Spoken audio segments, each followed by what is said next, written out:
In the chaotic world of modern attraction, men are lost. You are bombarded with conflicting advice. One guru tells you to be the nice guy, to be agreeable, to put her on a pedestal.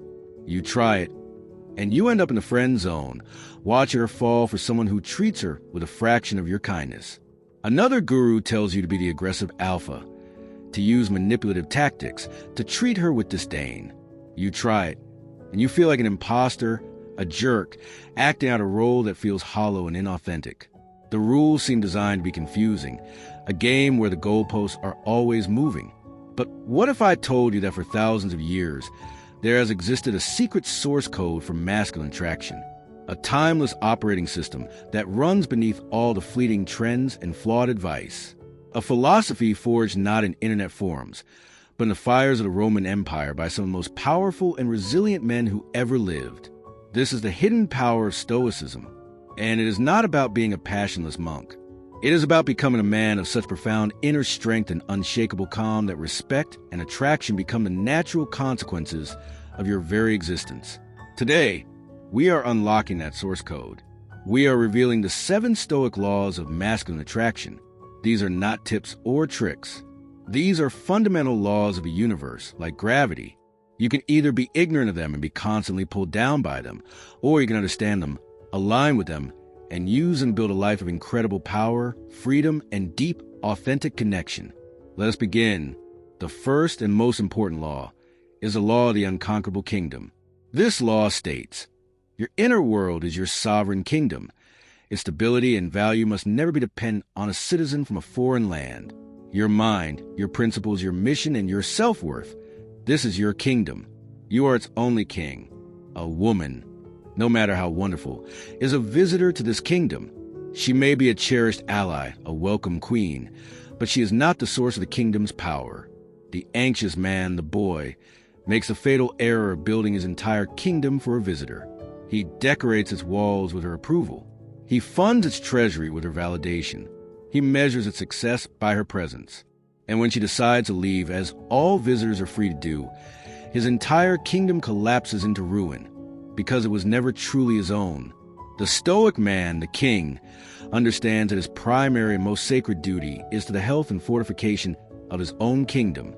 He focuses on building an inner world so rich, so purposeful, and so deeply fulfilling on its own that it is a magnificent place to be, whether he has visitors or not. He defines his own laws, his non-negotiable virtues. He builds his own structures, his daily disciplines. And he pursues his own grand project, his life's mission. When a woman encounters a man like this, she is not meeting a needy refugee seeking asylum in her reality. She is meeting a fellow sovereign, a king who is the master of his own domain. His confidence is not a performance. It is a natural byproduct of a well-ruled kingdom. She cannot grant him this confidence, and therefore she cannot take it away. This self-possession, this internal validation, is the bedrock of all masculine attraction. Before you can ever hope to attract a queen, you must first be the undisputed king of your own soul. The second unbreakable law is the law of detached action. This law states, be married to your effort, but merely a casual acquaintance with the result. This is the Stoic secret to eliminating the fear of rejection and the anxiety of outcome. Imagine an archer. The untrained archer obsesses over the target. His entire sense of success is tied to whether the arrow hits the bullseye. Because of this, his hands tremble, his breath is shallow, and his focus is split between his form and his fear. The Stoic archer, however, understands the dichotomy of control. He knows that his job is to perfect everything within his power: his stance, his grip, his breathing, his aim, and the clean release of the arrow. This, the process, is his entire focus. He falls in love with the perfection of the action itself. Once the arrow leaves the bow, the outcome is no longer in his hands. A sudden gust of wind, a flaw in the arrow, a target that moves. These are external factors. You must become the Stoic archer in your interactions. When you decide to approach a woman, your victory is not in getting her number.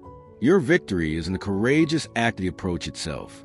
When you send a text, your success is not in her reply. Your success is in the authentic and direct communication of your intent.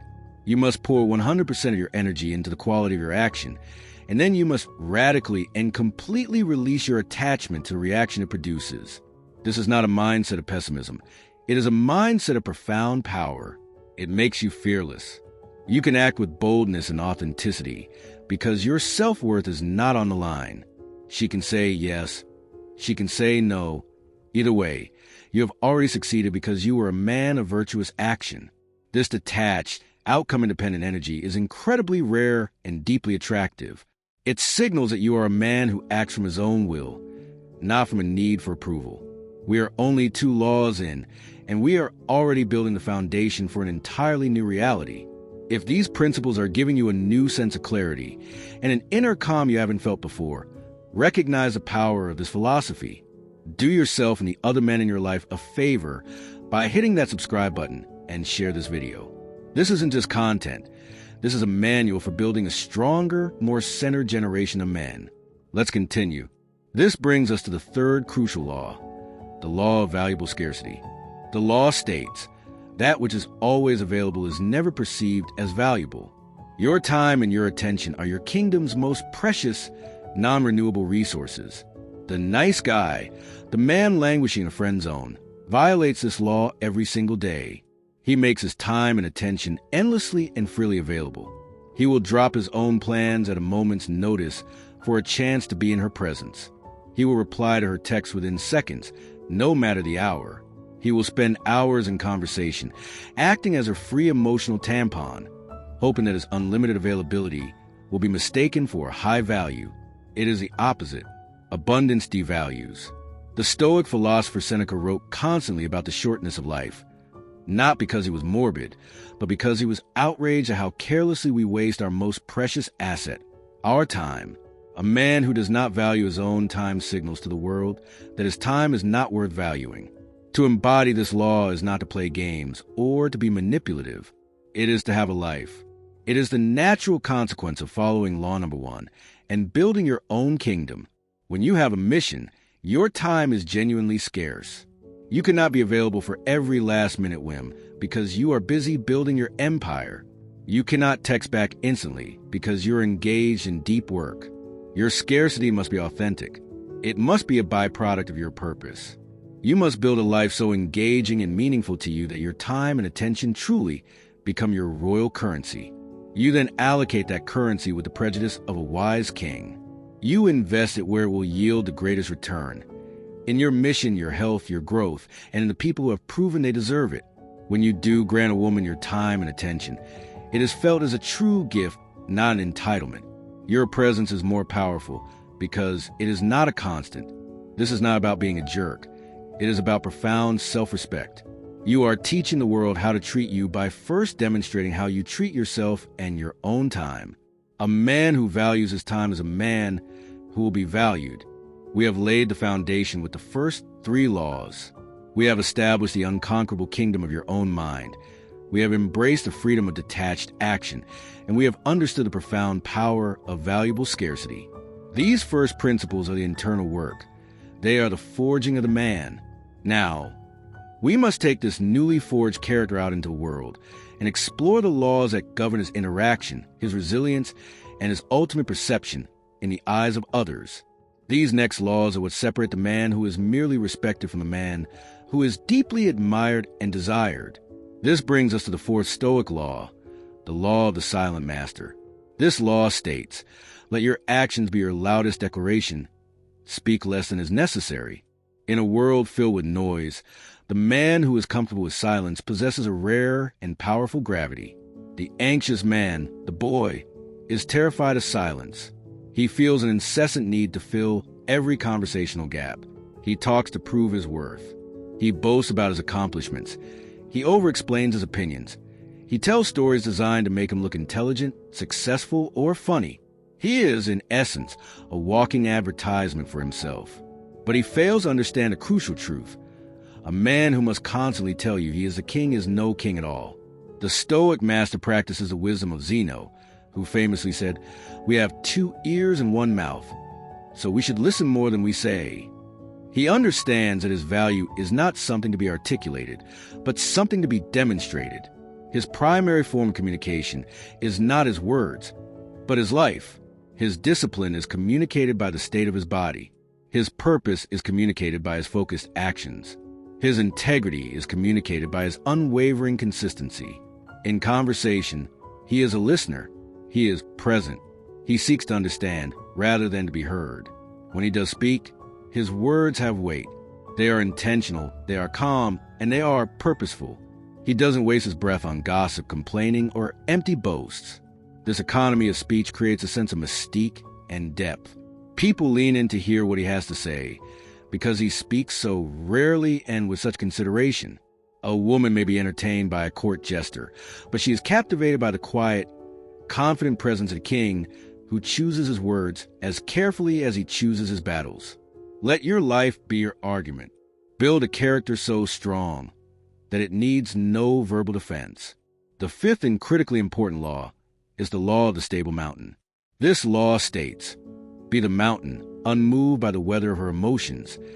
Do not become the weather yourself. A woman's emotional world is often like the weather, dynamic, powerful, and subject to change without warning. There will be storms of anger, fogs of sadness, and flashes of anxiety. The untrained man, having no emotional center of his own, is completely at the mercy of this weather. If she is stormy, he becomes a raging tempest of defensiveness. If she is sad, he drowns in a fog of his own anxiety, desperately trying to fix her. He mirrors her emotional state, becoming a chaotic and unreliable force. He is a leaf in her wind, and no woman can feel safe with a leaf. The Stoic man, however, is the mountain. He does not deny the existence of the weather. He feels the wind. He acknowledges the rain. He sees the lightning. But he is not the weather. His emotional core is a thing of stone, anchored deep in the earth of his own principles. When her emotional storm rolls in, he does not become the storm. He remains the mountain. This is the practical application of emotional control. It is not about being cold or distant. It is about being the calm, stable presence in the midst of chaos. When she is upset, you do not absorb her emotion. You do not react to it. You do not frantically try to solve it. You simply are. You are the unshakable presence that allows the storm to pass without causing destruction. You listen without judgment. You offer your strength, not your anxiety. Your stability is the most profound gift you can offer her. It is a silent declaration that says, I am strong enough to handle your emotions without losing myself. You are safe here. This feeling of psychological safety is the bedrock of deep attraction and lasting love. Men who are slaves to their own emotions can never lead. Be the mountain. This leads us to the sixth law, the law that governs growth, the law of the benevolent fire. This law states, embrace every obstacle as a fuel for your own growth. A man who has lived a life of ease has not yet been truly born. Modern culture worships comfort. It tells you to seek the path of least resistance. The Stoics knew this was a recipe for weakness. They understood that character, like a sword, is only forged in fire and hammered on the anvil of adversity. A man who has never been tested does not know his own strength. A woman is not biologically or instinctively attracted to a man who has had an easy life. She is attracted to a man who can handle a hard one. His history of overcoming challenges is the most reliable indicator of his future ability to protect, to provide, and to lead. You must therefore change your entire relationship with hardship. The obstacle is not the enemy. It is the opportunity. The business that fails is not a tragedy. It is a masterclass in resilience that you could not have paid for. The painful conflict in your relationship is not a curse. It is a divine opportunity to practice your patience and leadership. The criticism you receive is not an insult. It is a free lesson from a consultant. As Marcus Aurelius taught, the rational mind can take every obstacle and convert it into the raw material for its own purpose. It is like a great fire that consumes everything thrown into it and burns brighter as a result. You must actively seek out this benevolent fire. Practice voluntary hardship. Take on the project that scares you. Have the conversation you are avoiding. A man who consistently and willingly walks into the fire demonstrates that he is not afraid to burn. This courage, this anti-fragile nature, signals that you are a man who can not only survive the storms of life, but will actually grow stronger from them. That is a leader. That is a man a woman can trust with her future. And this brings us to the seventh and final law, the most advanced, and the most liberating of all, the law of the open hand. The law states, love what is in your possession, but understand that you possess nothing forever. Hold all things with an open hand. The anxious boy, operating from a place of scarcity and fear, grasps. When he finds a relationship he values, he clings to it with a white-knuckled grip. His love is tainted by a deep-seated fear of loss. This fear manifests as jealousy, possessiveness, and control. He is constantly trying to secure the future, to guarantee that she will never leave. But this very act of grasping, of trying to turn a living person into a possession, is what crushes a life and attraction out of connection. Love cannot survive in a cage. The Stoic master, the king, practices the art of the open hand. He loves deeply. He commits fully. He values his partner profoundly. But he understands a fundamental Stoic truth of impermanence. Everything in life is on loan from fortune. His health, his wealth, his relationships. They are his to cherish and care for in this moment, but they are not his to own. He holds his relationship with an open hand. She is free to be there, and she is free to leave. He does not fear her departure, because he has already practiced for it. He has meditated on loss. He has built an unconquerable kingdom within himself that will stand even if she is gone. His happiness is not contingent on her presence. This is the ultimate paradox of attraction. The man who is not afraid to lose her is the one she will never want to leave. His lack of fear, his lack of neediness, his open hand policy is the ultimate expression of his confidence and his sovereignty.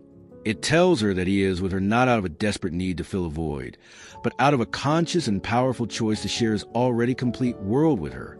This is the most freeing and most attractive gift a man can give a woman, the security of his strength, without the prison of his fear.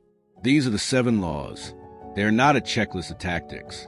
They are an interconnected system for building a life of profound masculine excellence. The unconquerable kingdom of your mind is the foundation.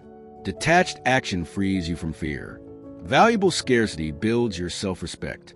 The silent master communicates your power. The stable mountain provides your safety. The benevolent fire forges your character. And the open hand grants you both the ultimate freedom. This is the code that lies beneath the surface of all genuine attraction. It is not about what you say or what you do. It is about who you are.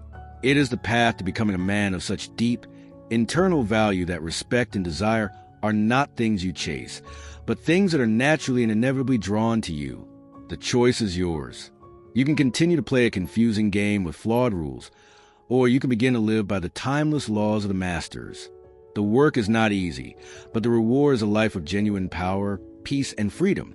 Choose one of these 7 laws, just one, and make a commitment to live by it this week. Post that commitment in the comments below. Declare your intention. That is your first act as a man on this path. If you are ready to stop playing games and start building a legacy of character, subscribe to this channel. You are not just watching a video.